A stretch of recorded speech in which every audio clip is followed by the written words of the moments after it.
کنول اپنی منزل پر پہنچی تو اس کے استقبال کے لیے اس کی حیثیت سے بلند تر انتظامات تھے۔ وہ اپنے باس کے مزاج سے واقف تھی۔ وہ اپنے خدام کو یہاں لاتی تو وہ اس پروٹوکول کے مقابلے میں بہت کم ہوتا جو اس وقت اسے مل رہا تھا۔ ہزاروں خدام اس کے استقبال کے لیے موجود تھے۔ وہ ان کی معیت میں باس کی رہائش گاہ تک جانے کے لیے روانہ ہوئی۔ باس کی رہائش گاہ کیا تھی؟ حسن و جمال کا ایک زندہ نمونہ اور فن تعمیر کا ایک شاہکار تھی۔ وہ جس حیثیت کے شخص کے ہاں جا رہی تھی اس کا مقام ایسا ہی تھا۔ وہ عبداللہ سے ملنے جا رہی تھی جو اس کا باس اور جنت کی اعلیٰ ترین کلاس کا ایک حصہ تھا۔ وہ اندر جاتے ہوئے سوچ رہی تھی کہ عبداللہ نے نہ جانے کیا سوچ کر اس کا انتخاب کیا تھا۔ جنت میں اس طرح کے انتخاب دو طرفہ ہوتے تھے۔ کوئی بھی شخص اپنی مرضی سے کسی بھی جنتی کو اپنے ساتھ کام کرنے کے لیے چن سکتا تھا۔ اس میں مرد و عورت کی کوئی تمیز نہ تھی۔ جنت کی دنیا میں مرد و عورت کے درمیان کسی قسم کا صنفی امتیاز یا فرق نہ تھا۔ ہر شخص کے مقام و مرتبے کا فیصلہ اس کے اعمال کے لحاظ سے ہوتا تھا، نہ کہ اس کی جنس کے لحاظ سے۔ وہ کم گو اور گوشہ نشین تھی، نہ زیادہ لوگوں سے ملتی نہ محفلوں میں جاتی تھی۔ جنت میں آنے کے بعد وہ تنہا اور اپنے آپ میں مگن زندگی گزار رہی تھی۔ مگر پچھلے دنوں ایک روز اچانک عبداللہ اس کے گھر آیا اور اسے اپنے ساتھ کام کرنے کی پیشکش کی۔ عبداللہ جیسے بڑے آدمی کا خود چل کر اس کے گھر آنا اور اس طرح کی پیشکش کرنا ایک بڑی بات تھی۔ اس کے بعد اسے فیصلہ کرنا تھا کہ اسے عبداللہ کے ماتحت کام کرنا تھا یا نہیں۔ جنت میں زبردستی کچھ نہیں ہوتا تھا، نہ کسی کو کسی کی ضرورت تھی، چنانچہ تمام فیصلے دو طرفہ ہوتے تھے۔ وہ عبداللہ کو ذاتی طور پر نہیں جانتی تھی، مگر ایک طرف عبداللہ کا مقام، دوسری طرف اس کی دل نشین شخصیت اور ساتھ میں اس کی بے پناہ شفقت۔ اس نے عبداللہ کی پیشکش قبول کر لی۔ عبداللہ کے انداز میں بہت محبت تھی، وہ محبت جو کوئی شفیق بزرگ اپنے کسی چھوٹے سے کرتا ہے۔ اس کے بعد اس نے ہمیشہ عبداللہ کو ایک بے حد شفیق اور شاندار شخص کے روپ ہی میں پایا تھا۔ عبداللہ کی بیوی نائمہ اس کی بہت اچھی دوست بن گئی تھی۔ وہ جنت میں زیادہ تر کسی سے ملتی تو وہ یہی دونوں تھے، باقی جگہ اس کا جانا بہت ہی کم ہوتا تھا۔ معاف کیجیے گا سر، آپ جوس لینا پسند کریں گے؟ ایئر ہوسٹس کی آواز آئی تو عبداللہ نے آنکھیں کھولی، کچھ دیر سوچا اور پھر شکریہ ادا کر کے اسے منع کر دیا۔ اس دوران میں عبداللہ کے برابر بیٹھے ہوئے شخص نے ایک دو دفعہ عبداللہ کو دیکھا۔ وہ فیصلہ کرنے کی کوشش کر رہا تھا کہ اس سے بات کرے یا نہ کرے۔ پھر اسے مخاطب کر کے اپنا تعارف کرایا۔ میرا نام جوزف ہے، یہ کہتے ہوئے اس نے مسافے کے لیے ہاتھ آگے بڑھا دیا۔ عبداللہ نے خوش دلی سے اس کا ہاتھ تھامتے ہوئے کہا، اللہ آپ کو برکت دے، میرا نام عبداللہ ہے۔ اپنے عام مزاج کے لحاظ سے عبداللہ لوگوں سے زیادہ بات نہیں کرتا تھا، مگر اپنی عادت کے برخلاف عبداللہ نے اس اجنبی سے خود ہی گفتگو کا سلسلہ آگے بڑھاتے ہوئے پوچھا، آپ کو آپ کے نام کا مطلب معلوم ہے؟ یہ ایک نیک آدمی کا نام تھا جن کی کہانی بائبل میں بیان ہوئی ہے۔ ہاں، یہ ایک عظیم پیغمبر کا نام ہے، مگر اس نام کا مطلب ہے اللہ نے برکت دی، اسی لیے میں نے آپ کو دعا دی ہے کہ اللہ آپ کو برکت دے۔ ویسے آپ کا اصلاً نام عبرانی نام ہے اور عبرانی میں اس کا صحیح تلفظ یوسف ہے۔ شکریہ، مجھے عبرانی آتی ہے، مجھے معلوم ہے کہ اس کا تلفظ یوسف ہے، مگر امریکہ میں جہاں میں رہتا ہوں مجھے سب جوزف ہی کہتے ہیں۔ ویسے آپ کو کیسے یقین تھا کہ جہاز کو کچھ نہیں ہوگا؟ آپ نے خدا سے دعا مانگی تھی کہ وہ آپ کو بچا لے، مجھے اسی خدا پر بھروسہ تھا۔ میں دعا پر یقین نہیں رکھتا، وہ بس اضطراری طور پر زبان سے ایک جملہ نکل گیا تھا۔ مجھے یقین ہے کہ اگر کوئی خدا ہے تو اس نے کم از کم میری وجہ سے جہاز کو نہیں بچایا، ہو سکتا ہے کہ صرف آپ کی وجہ سے بچایا ہو۔ ویسے خدا اپنے فیصلے اپنے علم و حکمت کی بنیاد پر کرتا ہے، تاہم اگر ہم دونوں محفوظ ہیں تو اس کا مطلب یہ ہے کہ وہ ہم دونوں سے کوئی نہ کوئی کام لینا چاہتا ہے۔ اس کام کے لیے ہمارا زندہ رہنا ضروری ہے۔ مجھے معلوم ہے مجھے اس دنیا میں کیا کرنا ہے، یہ کہتے ہوئے جوزف کے لہجے میں بھرپور اعتماد تھا۔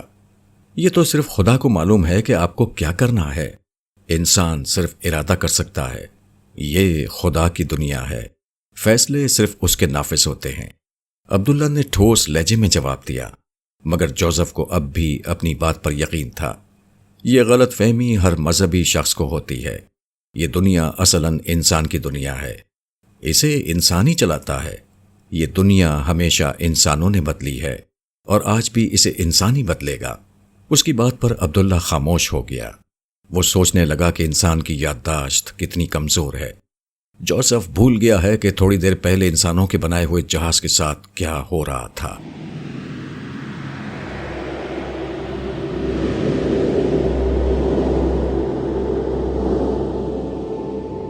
نیو یارک کے مضافات میں واقع ایک سرسبز و شاداب علاقے میں بنا ہوا فارم ہاؤس کئی ایکڑ پر محیط تھا۔ اس کے قریب و جوار میں کوئی آبادی، بستی یا کسی اور قسم کی تعمیرات نہ تھیں۔ لگتا تھا کہ یہ فارم ہاؤس جان بوجھ کر آبادی سے ہٹ کر بنایا گیا ہے۔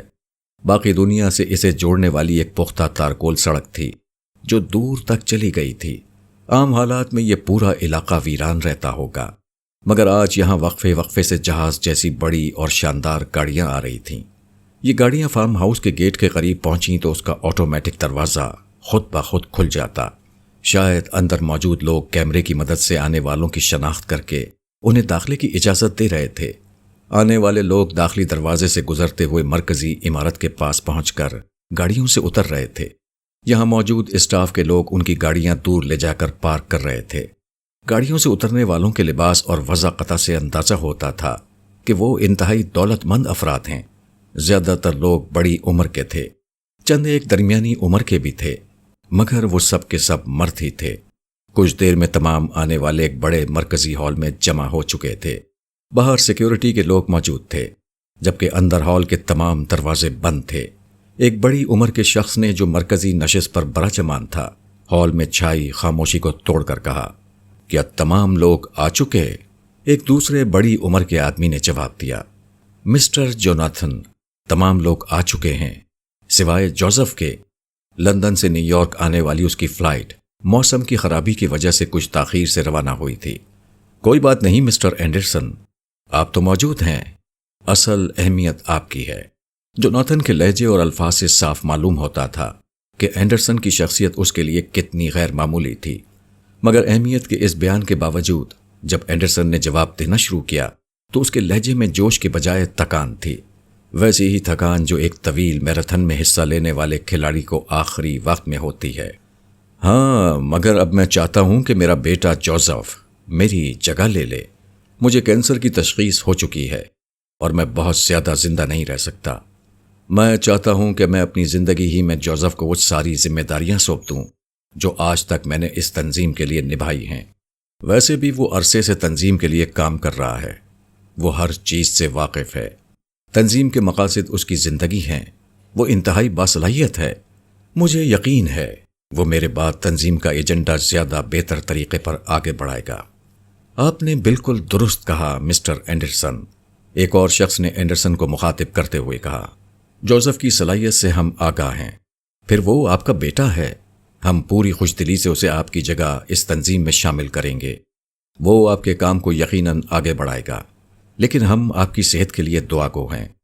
دعا سے کچھ نہیں ہوتا مسٹر رابرٹ، یہ کہتے ہوئے اینڈرسن کے لہجے میں مایوسی تھی۔ میں کینسر کے آخری مرحلے پر ہوں، دعا میرا کچھ نہیں کر سکتی۔ ہمارے بزرگوں نے کئی صدیاں دعائیں کرتے ہوئے ضائع کر دیں، مگر جب سے ہم نے دعاؤں کے بجائے ذمہ داری اپنے سر لی ہے، آپ دیکھیے کہ صورتحال کتنی بہتر ہو چکی ہے۔ آپ نے بالکل درست کہا مسٹر اینڈرسن، رابرٹ نے اس کی تائید کرتے ہوئے کہا۔ صورتحال نہ صرف بہتر ہو چکی ہے بلکہ آنے والے دنوں میں مزید بہتر ہوگی۔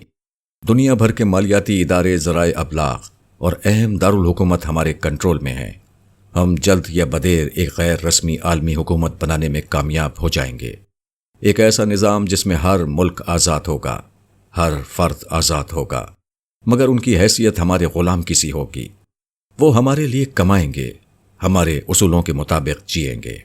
اور یہ جو انٹرنیٹ نے نئے ذرائع ابلاغ پیدا کر دیے ہیں، ایک اور صاحب نے سوال کیا۔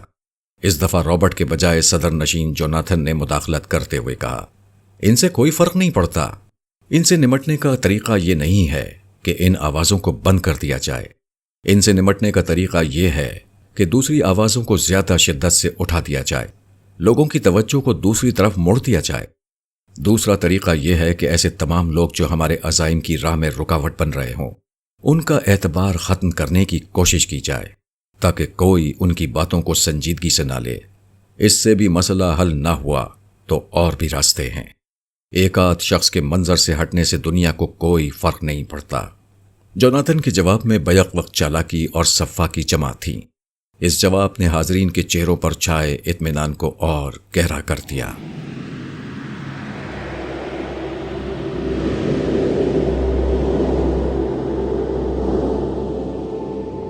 جوزف اور عبداللہ کے بیچ میں کچھ دیر خاموشی رہی۔ پھر عبداللہ نے جوزف کو مخاطب کیا، اگر تھوڑی دیر قبل ہمارے طیارے کو حادثہ پیش آ جاتا تو کیا ہوتا؟ عبداللہ کے سوال پر جوزف نے فوری رد عمل ظاہر کیا، اس طرح کی چیزیں فضائی سفر میں ہوتی رہتی ہیں۔ جو کچھ ہوا وہ اتفاق سے ہوا۔ میں بچپن سے جہاز میں سفر کر رہا ہوں، ایسا تو ہوتا رہتا ہے۔ ویسے بھی ہوائی جہاز کا سفر دنیا کا سب سے محفوظ سفر ہے۔ اس دنیا میں حادثہ اور اتفاق کچھ نہیں ہوتا۔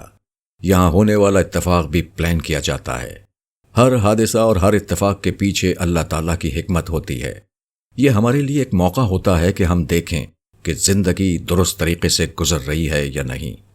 حادثہ وقت کی خاموش زبان میں ایک پیغام ہوتا ہے۔ عقل مند لوگ اس پیغام کو کبھی نظر انداز نہیں کرتے۔ آپ کوئی مسلمان اسکالر لگتے ہیں، آپ کا تعلق کس فرقے سے ہے؟ جوزف نے عبداللہ کی بات کا جواب دینے کے بجائے موضوع بدل دیا۔ جوزف عبداللہ کے ہاتھ میں قرآن دیکھ چکا تھا اور اس کے منہ سے اللہ کا نام بھی سنا تھا۔ اسے بات چیت سے بھی اندازہ ہوا تھا کہ عبداللہ کی سطح عام لوگوں سے بلند ہے، اسی لیے اس نے اسے اسکالر کہا تھا۔ اس کی بات پر عبداللہ دھیرے سے مسکرایا۔ اس نے جو کہا وہ جوزف کے سانو گمان میں بھی نہ تھا۔ اس دنیا میں دو ہی فرقے ہیں، ایک فرقے کی لگام شیاطین کے ہاتھ میں ہے اور دوسرے فرقے کے رہنما انبیاء علیہم السلام ہے۔ میں نبیوں کے فرقے سے ہوں۔ اس فرقے کا نام اللہ نے اسلام رکھا ہے۔ میں اللہ کا پیغام اس کے بندوں تک پہنچاتا ہوں تاکہ قیامت کے دن وہ یہ نہ کہہ سکیں کہ ہمیں اپنے بارے میں خدا کے منصوبے کی خبر نہ تھی۔ عبداللہ کے جواب کی گہرائی اور معنویت کو مکمل طور پر نظر انداز کرتے ہوئے جوزف نے اس کی بات کے آخری حصے کو اچک لیا۔ ہمارے بارے میں خدا کا منصوبہ یعنی جنت کے باغ، حسین دوشیزائیں اور مزیدار شرابیں، ویسے یہ سب کچھ یہاں بھی مل جاتا ہے۔ آپ خامخواہ اس کے لیے قیامت برپا کر رہے ہیں۔ جوزف نے یہ بات بہت سنجیدگی سے کہی تھی، گرچہ اس کے انداز میں پوشیدہ گہرا طنز عبداللہ سے چھپا نہ رہ سکا۔ عبداللہ نے شائستگی سے جواب دیا، نہیں، یہ نہیں۔ خدا کا منصوبہ انسان کے بارے میں یہ ہے کہ انسان غیب میں موجود خدا کی بندگی اور اس کی شکر گزاری کرے، باوجود اس کے کہ وہ سرکشی کر سکتا ہے۔ وہ بندوں کی خدمت کرے باوجود اس کے کہ وہ ان پر ظلم کر سکتا ہے۔ وہ اعلیٰ اخلاقی رویے کو اختیار کرے باوجود اس کے کہ وہ بد اخلاقی کو اختیار کر سکتا ہے۔ جو لوگ بن دیکھے خدا کی عظمت کے سامنے اس طرح اپنے اختیار کو ختم کر دیں اور بندے بن جائیں، آنے والی دنیا میں وہ ابدی انعام کے مستحق ہوں گے۔ اس انعام میں دیگر نعمتوں کے ساتھ اگر ہر جسمانی نقص سے پاک خوبصورت بیویاں، ہر خرابی سے پاک لذیذ شرابیں اور ہمیشہ رہنے کے لیے ایک دل پسند ٹھکانہ مل جائے تو اس میں کیا چیز قابل اعتراض ہے؟ ویسے ان میں سے کوئی بھی چیز یہاں نہیں ملتی۔ یہاں زندگی کے ساتھ موت ہے، حسن کے ساتھ نجاست ہے، نشے کے ساتھ بیماری اور عقل کی خرابی ہے۔ عبداللہ نے جوزف کی بات کی بےہودگی کو مکمل طور پر نظر انداز کرتے ہوئے انتہائی متانت سے اس کی بات کا جواب دیا تھا۔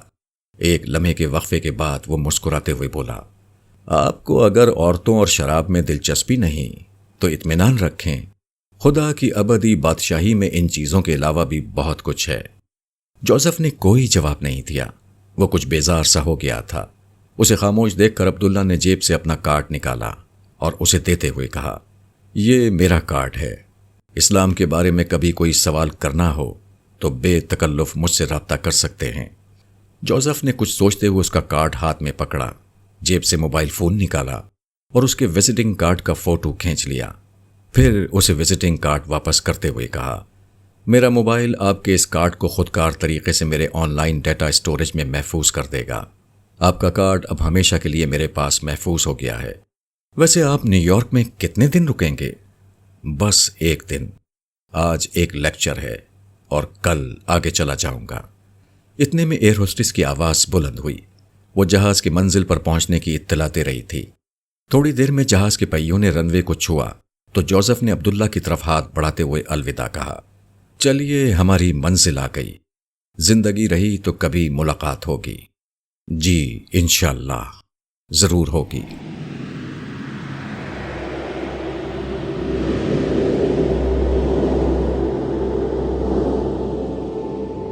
جوناتھن نے مستقبل کے نئے عالمی نظام کا جو نقشہ کھینچا تھا، اس نے حاضرین مجلس کے حوصلے کو بہت بڑھا دیا تھا۔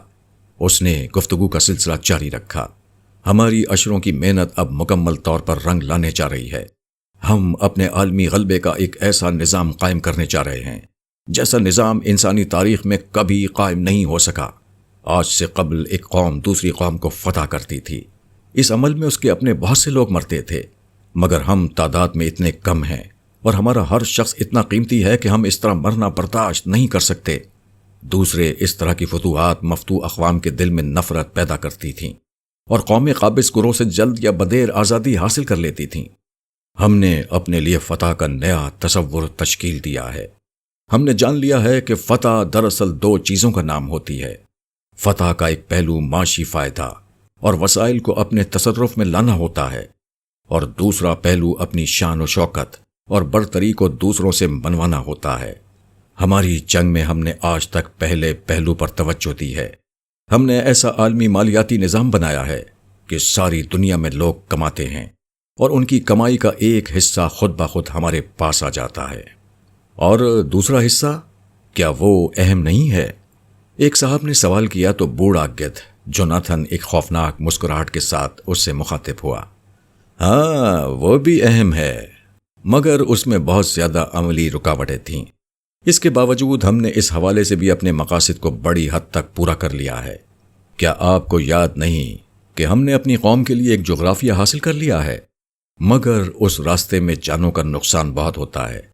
دوسرے خود ہماری اپنی قومیں ہمارے بارے میں زیادہ نہیں جانتی، اس لیے ہم بہت آہستہ آہستہ پیش قدمی کر رہے ہیں، مگر اب اس عمل کو بھی رفتہ رفتہ تیز کر دیا جائے گا۔ اس کے ساتھ ہم ذرائع ابلاغ پر اپنے اثر و رسوخ سے لوگوں کے خیالات کا رخ موڑنے کے قابل ہیں۔ گرچہ اس صورتحال کو انٹرنیٹ کے فروغ نے تبدیل کیا ہے، مگر انٹرنیٹ پر مبنی اس نئی دنیا کو بھی ہم نے اپنے مقاصد کے لیے استعمال کرنے کا پورا بندوبست کر لیا ہے۔ اس کی بھی کچھ تفصیل کیجیے۔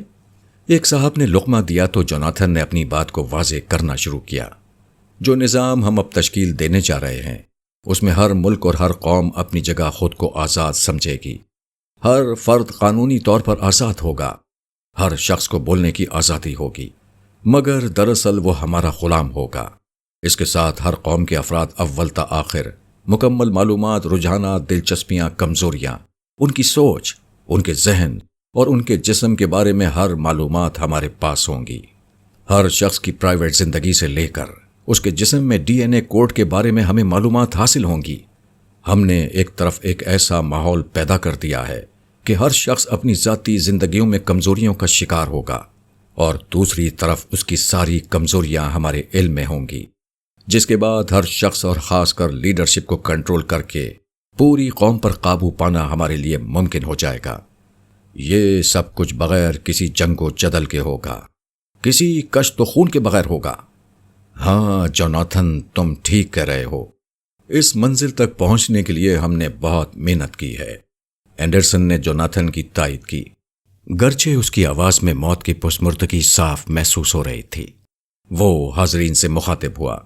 دنیا میں آج تک انسانی وسائل اور افرادی قوت کی بڑی حیثیت تھی، مگر یہ ہماری کمزوری تھی کہ ہم کبھی بھی تعداد میں بہت زیادہ نہیں ہو سکے۔ مگر اب ہم نے جو نظام بنایا ہے، اس میں افرادی قوت ہر قوم اور ہر خاندان کے لیے بوجھ بن گئی ہے۔ آنے والے دنوں میں انسانی آبادی اور بھی زیادہ بوجھ بنتی چلی جائے گی۔ لوگوں کی خواہشات بڑھیں گی، مگر ان کی دولت کم ہوگی، ان کے وسائل کم ہوں گے، خوراک کی شدید قلت ہو جائے گی، بے روزگاری، غربت، قحط اور بیماریوں کے ہاتھوں لوگ بڑی تعداد میں مریں گے، اور جو زندہ بچیں گے وہ زندگی گزارنے کے لیے ہماری مدد کے محتاج ہوں گے، اور جب تک وہ زندہ رہیں گے مالی طور پر زندگی کا تاوان ہمیں دیتے رہیں گے۔ اینڈرسن کی بات ختم ہوئی تو صدر مجلس مسٹر جوناتھن نے حاضرین کو اپنی طرف متوجہ کرتے ہوئے کہا، وقت ہو گیا ہے۔ میرا خیال ہے کہ انتظار کیے بغیر مجلس کا آغاز کر دینا چاہیے۔ ہمارے آج کے ایجنڈے میں بہت سے نکات ہیں جن پر گفتگو ہونی ہے۔ پھر اس نے اینڈرسن کو مخاطب کرتے ہوئے کہا، مسٹر جوزف آئیں گے تو وہ نشست میں شریک ہو جائیں گے، ان کے انتظار میں مزید رکا نہیں جا سکتا۔ ٹھیک ہے، اینڈرسن نے نیم دلی کے ساتھ اپنی رضامندی کا اظہار کیا۔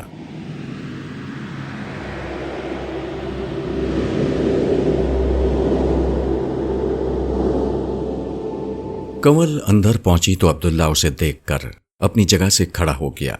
کنول نے بھی اپنے قدم تیز کر دیے اور تیزی سے اس کے سامنے پہنچ کر دو زانوں ادب سے زمین پر بیٹھ گئی۔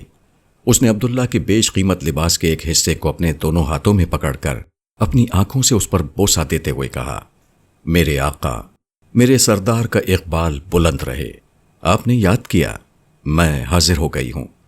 کنول، ہم سب خدا کے بندے ہیں، نام تو اسی کا بلند رہے گا، وہی ہم سب کا آقا ہے۔ عبداللہ کے لہجے میں بے پناہ مٹھاس تھی۔ یہ مٹھاس اللہ تعالیٰ کے تصور کی بھی تھی اور اس احساس کی بھی کہ کنول خدا کی طرف سے دی گئی ایک ذمہ داری تھی۔ اس ذمہ داری کو نبھانے کا وقت اب آ چکا تھا۔ کنول عبداللہ کے احساسات سے ناواقف تھی۔ اس نے ادب سے کہا، آپ نے درست فرمایا، اللہ تعالیٰ جیسا تو کوئی نہیں، وہی تو ہمارا سب کچھ ہے، ہمارے پاس سب کچھ اسی کی عطا ہے، مگر بہرحال آپ میرے لیے آقا ہیں، اسی رب نے آپ کو یہ مقام دے رکھا ہے۔ کنول نے خدا کی عظمت اور اپنے مقابلے میں عبداللہ کی بلند تر حیثیت کو کمال طریقے سے بیان کر دیا تھا۔ مگر تم میرے لیے میرے بچوں کی طرح ہو، میری بہنوں کی طرح ہو۔ یہ کہتے ہوئے عبداللہ نے اس کے سر پر ہاتھ رکھ دیا۔ کنول کی گردن اور سر ابھی تک جھکا ہوا تھا۔ عبداللہ کی بات سن کر اور اس کے ہاتھ کا لمس محسوس کر کے اس کی آنکھوں میں نمی آ گئی۔ عبداللہ ہمیشہ اس سے بہت اچھی طرح پیش آتا تھا، مگر آج اس نے کنول سے جتنی شفقت اور محبت سے بات کی تھی، اس نے کنول کو اب دیدہ کر دیا تھا۔ جنت میں نہ اس کا باپ تھا نہ بھائی، وہ اس پہلو سے بالکل تنہا تھی۔ آپ نے اس بے حیثیت کو بہت عزت دی ہے، کنول نے قدرے رندھی ہوئی آواز میں کہا، تو عبداللہ نے بہت نرمی سے اس کے بازوؤں کو تھامتے ہوئے اسے زمین سے اٹھایا اور کہا، تم بہت حیثیت والی ہو، چلو میرے ساتھ بیٹھو، تم سے کچھ باتیں کرنی ہے۔ عبداللہ مڑا تو کنول بھی چلنے لگی، مگر احتراماً وہ ایک قدم پیچھے چل رہی تھی۔ عبداللہ کے ساتھ کام کرتے کرتے وہ عبداللہ کے متعلق بہت کچھ جان چکی تھی۔ اس کی مادی شان و شوکت، طاقت اور پہنچ کے تو کیا کہنے، مگر اسے حیرت تھی کہ عبداللہ کو انبیاء علیہ السلام کی ہر محفل میں بلایا جاتا تھا، ان گھروں میں بلایا جاتا تھا جن کی عظمت بے مثل تھی۔ انبیاء کے گھر والے بھی اس سے واقف تھے اور اس سے بہت محبت کرتے تھے۔ اس سے بھی زیادہ اہم بات یہ تھی کہ وہ جب بارگاہ رب میں حاضری کی اجازت طلب کرتا، اسے مل جایا کرتی تھی۔ ان ساری چیزوں نے عبداللہ کا ایک غیر معمولی رعب اس کے دل میں قائم کر رکھا تھا۔ وہ عبداللہ کے بارے میں سوچ ہی رہی تھی کہ اس کے کانوں میں عبداللہ کی آواز آئی، میرے ساتھ آؤ۔ عبداللہ کی بات پر وہ ایک قدم آگے بڑھا کر بالکل اس کے برابر آ گئی۔ اس نے قریب آ کر عبداللہ سے با ادب عرض کیا، سردار ذی وقار، ہمارے تمام پروجیکٹس آپ کی رہنمائی کے عین مطابق جاری ہیں۔ کنول سمجھی کہ عبداللہ نے اسے کاموں کی رپورٹ دینے کے لیے بلایا ہے، اس لیے اس نے جنت کی نئی دنیاؤں کے ان عظیم تخلیقی منصوبوں کا ذکر کر دیا جو عبداللہ کی وساطت سے اسے ملے تھے اور جنہیں پورا کروانا اس کی ذمہ داری تھی۔ یہ منصوبے ان 7 آسمانوں تک پھیلے ہوئے تھے جو بے کراں تھے اور جنہیں مالک کائنات نے اہل جنت کو بخش دیا تھا۔ نہیں، تمہیں آج اس لیے نہیں بلایا، اس پر تو ہم کسی اور وقت بات کریں گے۔ عبداللہ نے کنول کی فوری تردید کی تو اس نے عبداللہ کو سوالیہ انداز میں خاموشی سے دیکھا۔ خاموشی میں سوال یہ تھا کہ پھر کس لیے بلایا ہے؟ آج تک عبداللہ نے اسے بغیر وجہ کے نہیں بلایا تھا، ابھی تک یہ وجہ کام ہی ہوتی تھی۔ عبداللہ نے اس کے چہرے پر لکھے سوال کو پڑھ لیا۔ بھائی، ہم بغیر وجہ کے بھی بیٹھ سکتے ہیں، ہم اچھی باتیں کریں گے، اچھے مشروبات پئیں گے، اچھے کھانے کھائیں گے، کیا ہم یہ نہیں کر سکتے؟ عبداللہ نے اپنا جواب ایک سوال پر ختم کیا، کیوں نہیں، ہم یہ ضرور کر سکتے ہیں۔ کنول نے یہ کہہ تو دیا، مگر وہ اتنے عرصے میں عبداللہ کو جان چکی تھی۔ وہ بغیر وجہ کے کچھ نہیں کرتا تھا۔ آج اس کے یہاں بلانے میں بھی عبداللہ کا کوئی نہ کوئی مقصد تھا۔ یہ مقصد کیا تھا؟ یہ اسے معلوم تھا نہ عبداللہ نے ابھی تک بتایا تھا۔ بہرحال اب انتظار کے سوا اس کے پاس کوئی چارہ نہ تھا۔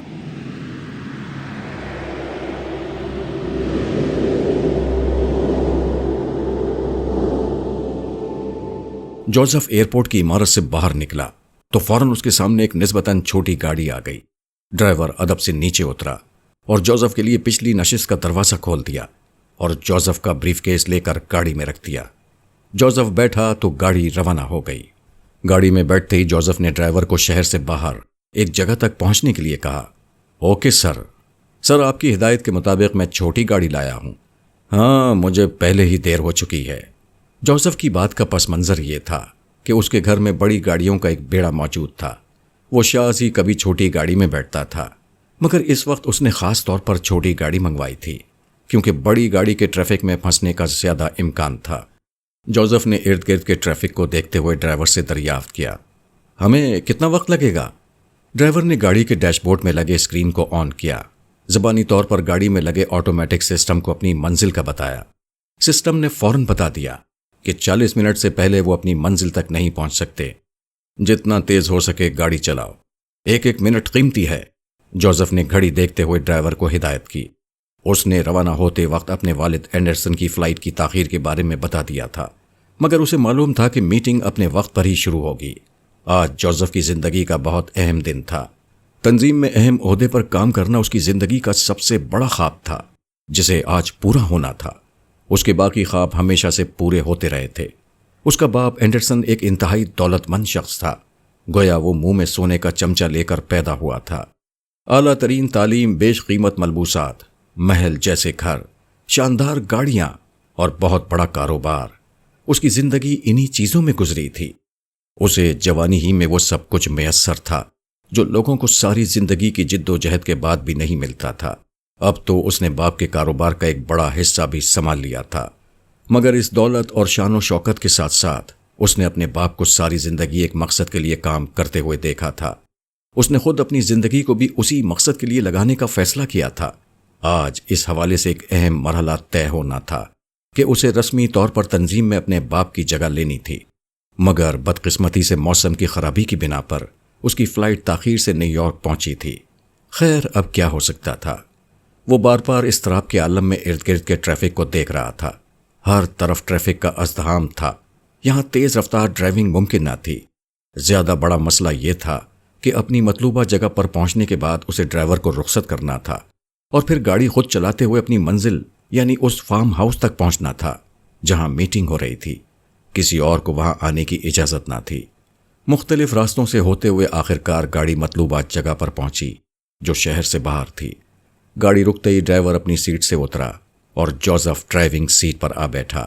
یہ راستہ سیدھا اس کی منزل کو جاتا تھا اور ہائی وے کی وجہ سے وہ گاڑی تیز چلا سکتا تھا۔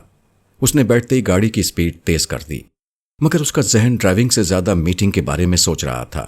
ایک جگہ ٹریفک بہت کم تھا، اس نے رفتار مزید تیز کر دی، مگر اسی لمحے اس کے ساتھ چلتی ہوئی گاڑی کا ٹائر بسٹ ہوا اور وہ بے قابو ہو کر اس کی گاڑی سے آ ٹکرائی۔ یہ ٹکر اتنی زوردار تھی کہ اس کی اپنی گاڑی مکمل طور پر بے قابو ہو گئی اور کئی قلع بازیاں کھاتی ہوئی دور تک لڑکتی چلی گئی۔ جوزف کے ہوش و حواس ختم ہو گئے، مگر ہوش ختم ہونے سے پہلے لاشعوری طور پر جو بات اسے یاد رہی وہ عبداللہ کی زبان سے نکلا ہوا جملہ تھا، "We all have to die one day, but today is not that day." شاید یہ جملہ اس لیے اسے یاد آیا کہ اسے اپنے مقصد کے لیے جینے کی شدید خواہش تھی۔ دوسری طرف اتنے شدید ایکسیڈنٹ میں اس کے بچنے کا امکان بہت کم تھا۔ بے ہوش ہونے سے قبل اس کے دل سے آخری صدا نکلی، کاش عبداللہ سچا ہو۔ جوناتھن نے تمام حاضرین کو دیکھتے ہوئے گلا کھنکھارا اور گفتگو کا آغاز کیا۔ میں آپ سب کو رسمی طور پر آج کی میٹنگ میں خوش آمدید کہتا ہوں۔ آج کی میٹنگ اس لیے بہت اہم ہے کہ اب ہم ایک نئے عہد میں داخل ہونے کی تیاری کر رہے ہیں۔ اس کی طرف کچھ اشارہ تو رابرٹ اور اینڈرسن نے اپنی گفتگو میں کر دیا ہے اور کچھ اس کی تفصیل میں کروں گا۔ انسان نے اپنی زندگی کی بقا کے لیے جد و جہد کا آغاز شکار کی تلاش سے کیا تھا اور ہزاروں یا شاید لاکھوں سال تک شکار کے پیچھے دوڑتا رہا۔ اس کے بعد انسانیت نے خوراک کے حصول کے لیے دانوں اور بیجوں کو زمین میں بو کر فصلوں کو اگانا شروع کر دیا تو زرعی دور کا آغاز ہوا۔ بڑی بڑی بستیاں، سلطنتیں اور بادشاہتیں اسی دور میں وجود میں آئیں۔ 2-3 صدیاں پہلے انسانوں نے اسٹیم انجن کو ایجاد کیا تو ہم زرعی دور سے صنعتی دور میں داخل ہو گئے۔ دنیا مکمل طور پر بدل گئی، مگر چند اشروں قبل دنیا میں ایک نیا انقلاب آنا شروع ہوا۔ یہ مشین کی طاقت کو کمپیوٹر کا دماغ ملنے کا نتیجہ تھا۔ مشین اور کمپیوٹر کی مشترکہ طاقت نے تبدیلیوں کے ایک سلسلے کو جنم دیا۔ یہ تبدیلیاں اگلے 20 برسوں میں اپنے عروج پر پہنچ جائیں گی۔ اس کے ساتھ حیاتیات اور دیگر سائنسی علوم کی ترقی دنیا کو مکمل طور پر بدلنے والی ہے۔ جس طرح صنعتی انقلاب نے دنیا کو مکمل طور پر بدل دیا تھا، ٹھیک اسی طرح اب دنیا مکمل طور پر بدلنے جا رہی ہے۔ ہم نے صنعتی دور کے آغاز ہی میں نئی تبدیلیوں کو سمجھ لیا تھا اور ہر ایجاد کے ساتھ ہی اس کے فوائد کو سمجھ کر اس سے بھرپور فائدہ اٹھایا۔ یہ وہ دور تھا جس میں ہم نے طاقت حاصل کرنا شروع کی اور بہت حد تک اپنا کھویا ہوا مقام حاصل کر لیا۔ اب بھی ضروری ہے کہ ہم نئے دور کے شروع ہونے سے پہلے اسے سمجھیں، جس کی طرف رابرٹ نے اشارہ کیا تھا، اور اس کے حساب سے منصوبہ بندی کریں۔ اس موقع پر رابرٹ نے کچھ کہنے کی اجازت چاہی تو جوناتھن نے اسے اجازت دیتے ہوئے کہا، جی رابرٹ، آپ کچھ کہنا چاہتے ہیں؟ جی، میں اس موقع پر ایک اور اچھی بات کو آپ کے سامنے رکھنا چاہتا ہوں۔ وہ یہ کہ دنیا کی تمام اقوام میں ہماری سب سے بڑی جنگ مسلمانوں کے ساتھ ہے۔ وہی ہمارے سب سے بڑے دشمن بنے رہے ہیں، مگر ہماری خوش قسمتی ہے کہ مسلمان اس نئے آنے والے دور کا سب سے بڑھ کر نشانہ بنیں گے۔ مسلمانوں کی طاقت 3 چیزیں رہی ہیں، ایک زراعت، دوسری افرادی قوت اور تیسری پیٹرول کی دولت۔ آنے والے دور میں یہ تینوں چیزیں اپنا اثر و رسوخ کھونے والی ہیں۔ کمپیوٹر، روبوٹکس اور مصنوعی ذہانت کی ترقی افرادی قوت کو بے وقت کر دے گی، جینیاتی سائنس کی ترقی زراعت کو، اور الیکٹرانک کار کا فروغ پیٹرول کی اہمیت کو ختم کر دے گا، جس کے بعد مسلمان بے دست و پا ہو جائیں گے۔ اس کی بات پر اینڈرسن نے اضافہ کیا، تم ٹھیک کہہ رہے ہو رابرٹ، مسلمان باقی پہلوؤں سے بھی دنیا سے بہت پیچھے ہیں۔ ان کے ہاں نہ تعلیم کا شعور ہے اور نہ سائنس کی ترقی۔ یہ احمق ایٹم بم کو سب کچھ سمجھتے ہیں۔ یہ نہیں جانتے کہ ہم نے سوویت یونین کو اس کے سارے ایٹم بموں کے باوجود شکست دی تھی۔ آپ نے بالکل درست فرمایا مسٹر اینڈرسن۔ ہم تو جس نظام کی طرف جا رہے ہیں، وہاں ایک گولی چلائے بغیر ہم کسی بھی قوم کو شکست دے دیں گے، مگر ان مسلمانوں کے پاس نہ علم ہے نہ اخلاق۔ ان کے عوام تو آج کے دن تک آمریت اور بادشاہت کے شکنجے سے پوری طرح نہیں نکل سکے۔ فکری جمود، فرقہ واریت، نظام عدل و انصاف کا نہ ہونا، معاشی عدم مساوات اور باہمی تفرقہ ان کو برباد کر چکا ہے، مگر یہ اسی میں خوش ہیں۔ جہالت، غربت، آمریت کو یہ اپنی جذباتی سوچ کی وجہ سے کوئی برائی نہیں سمجھتے۔ اس موقع پر جوناتھن نے مداخلت کرتے ہوئے کہا، آپ دونوں نے بالکل درست کہا۔ ان کے ہاں کی لیڈرشپ کرپٹ، نااہل اور اپنے مفادات کی اسیر ہے۔ انہوں نے اپنے ہی لوگوں کو غلام بنا رکھا ہے۔ ان میں کوئی باشعور شخص نہیں۔ 2-4 سوچنے والے اٹھتے ہیں تو یہ خود ہی ان کے دشمن ہو جاتے ہیں، ان کے خلاف پروپیگنڈا کرتے ہیں، ان کے خلاف نفرت پھیلاتے ہیں۔ ایسے لوگوں کے لیے تو زندگی گزارنا مشکل ہو جاتا ہے۔ ان کو اپنے معاشرے سے کوئی کیا مدد ملے گی؟ ایسے چند لوگ ہمارا کچھ نہیں بگاڑ سکتے۔ اس لیے آپ لوگ مسلمانوں کی طرف سے بے فکر ہو جائیں۔ یہ اپنے آپ کو برباد کرنے کے لیے خود ہی کافی ہیں۔ مسلمانوں سے ہمارا مقابلہ صنعتی دور میں تھا، اب آنے والے دور میں مسلمانوں کا کوئی کردار نہیں۔ مستقبل میں مسلمانوں کی حیثیت وہی ہے جو ہندو معاشرے میں نچلی ذات کے ہندوؤں، شودروں اور دلتوں کی ہے۔ ہم آنے والے دور میں مسلمانوں کی اپنی کمزوریوں، حماقتوں اور جہالت کا فائدہ اٹھاتے ہوئے ان کو بربادیوں کی آخری انتہا پر پہنچا دیں گے، مگر اس کے ساتھ ہمیں دوسری اقوام کے بارے میں بھی سوچنا ہے۔ ہمارا اصل مقابلہ انہی سے ہے۔ اس میٹنگ کا اصل مقصد دیگر اقوام کے بارے میں ایک لائحہ عمل ترتیب دینا ہے کہ ان کے ساتھ آنے والے دنوں میں کس طرح معاملہ کیا جائے۔ یہی اصل میں اس میٹنگ کا ایجنڈا ہے۔ جوناتھن کی بات یہیں تک پہنچی تھی کہ ہال کا دروازہ کھلا۔ سیکیورٹی کا ایک آدمی تیزی سے چلتا ہوا جوناتھن کے پاس آیا اور خاموشی سے اس سے کچھ کہا۔ اس کی بات سے جوناتھن کے چہرے پر تشویش کے آثار پیدا ہوئے۔ کچھ توقف کے بعد اس نے اینڈرسن کو مخاطب ہو کر کہا، مسٹر اینڈرسن، میرے پاس آپ کے لیے ایک بری اطلاع ہے۔ یہاں آتے ہوئے جوزف کی گاڑی کو حادثہ پیش آ گیا ہے۔ جوزف سخت زخمی ہو چکا ہے اور اس وقت ہسپتال میں ہے۔ جوناتھن کی بات پر اینڈرسن ایک دم سے اپنی نشست سے کھڑا ہو گیا اور تیزی سے چلتا ہوا ہال سے باہر نکل گیا۔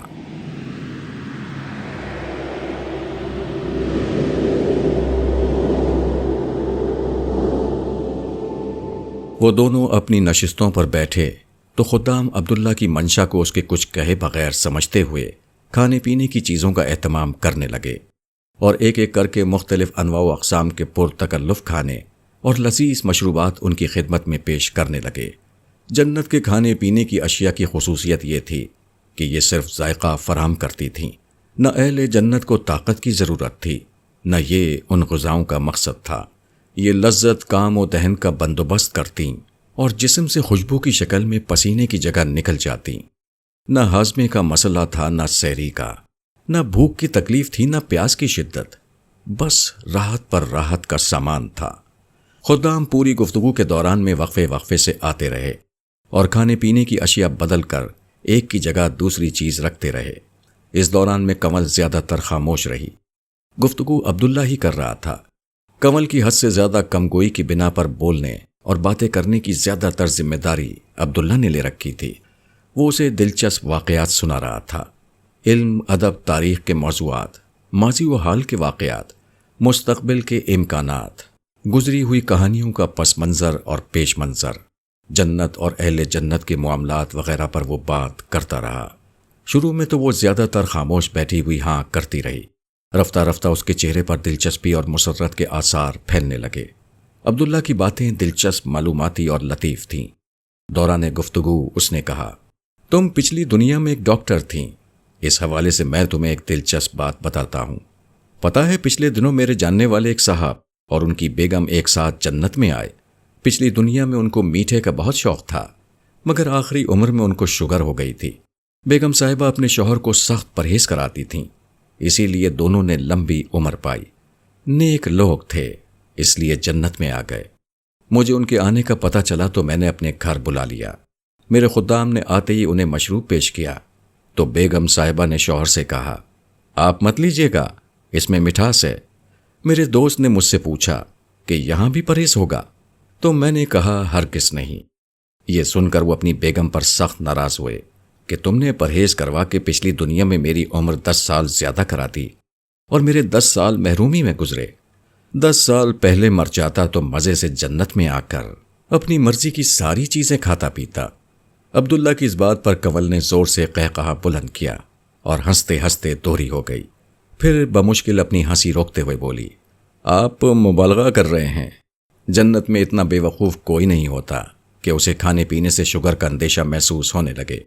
تم ہنستے ہوئے بہت اچھی لگتی ہو، ہنستی رہا کرو۔ پھر وہ اس کے ہاتھوں کو غور سے دیکھتے ہوئے بولا، تم شادی کیوں نہیں کر لیتی؟ کنول کی ہنسی کو ایک دم سے بریک لگ گیا۔ اس کے چہرے پر گہری سنجیدگی چھا گئی۔ وہ سر جھکا کر خاموشی سے اپنے ہاتھوں کی انگلیوں کو دیکھنے لگی۔ اہل جنت نے اپنے ہاتھوں کی انگلیوں میں جو انگوٹھیاں پہن رکھی ہوئی تھیں وہ بہت قیمتی، خوبصورت اور نادر جواہرات سے مزین ہوتی تھیں، مگر اس کے ساتھ وہ ان کی ذاتی زندگی کا بھی بیان ہوتی تھیں۔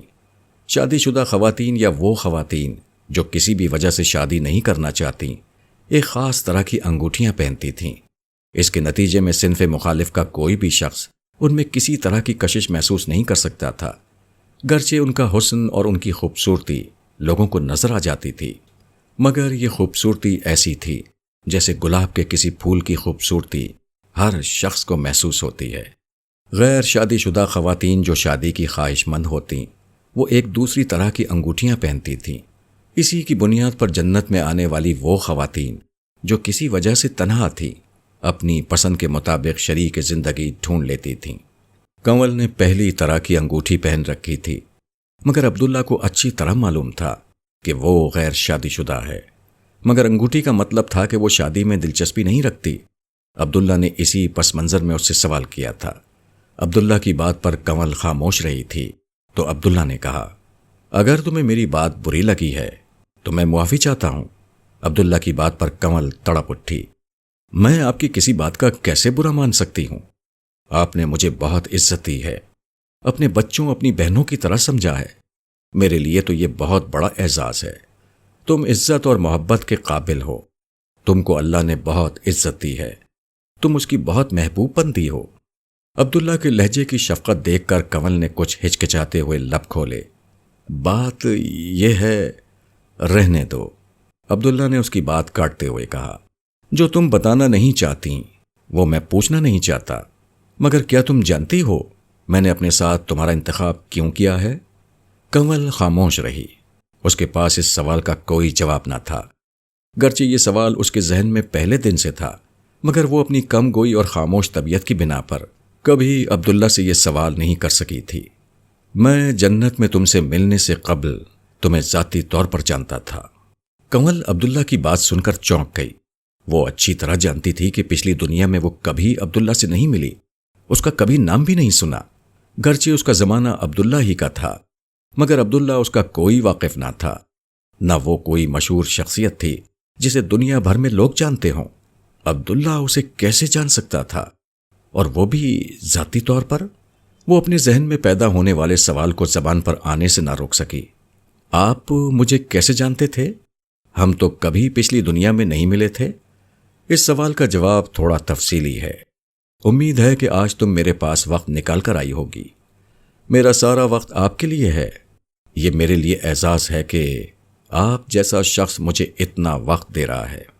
کنول نے یہ بات صرف رسمی طور پر نہیں کہی تھی، وہ دوسرے لوگوں کے مقابلے میں کہیں زیادہ عبداللہ کی حیثیت، مقام و مرتبے، صلاحیت اور استعداد کو جانتی تھی۔ جنت کی دنیا میں عبداللہ کے بہت سے امور اسی کے ذریعے سے طے پاتے تھے۔ وہ بہت سے معاملات میں عبداللہ کی دست راست تھی۔ عبداللہ کی بہت سی طاقتیں اسی کے ذریعے سے استعمال ہوتی تھیں۔ وہ جانتی تھی کہ اللہ تعالیٰ کی کتنی الطاف و عنایات عبداللہ کے حال پر ہیں، اور اسے بارگاہ عطیت میں کس درجے کا قرب حاصل ہے۔ چلو پھر کھانا پینا بہت ہو گیا، آگے چلتے ہیں۔ یہ کہتے ہوئے عبداللہ اٹھ گیا اور کنول بھی اس کے پیچھے پیچھے چل پڑی۔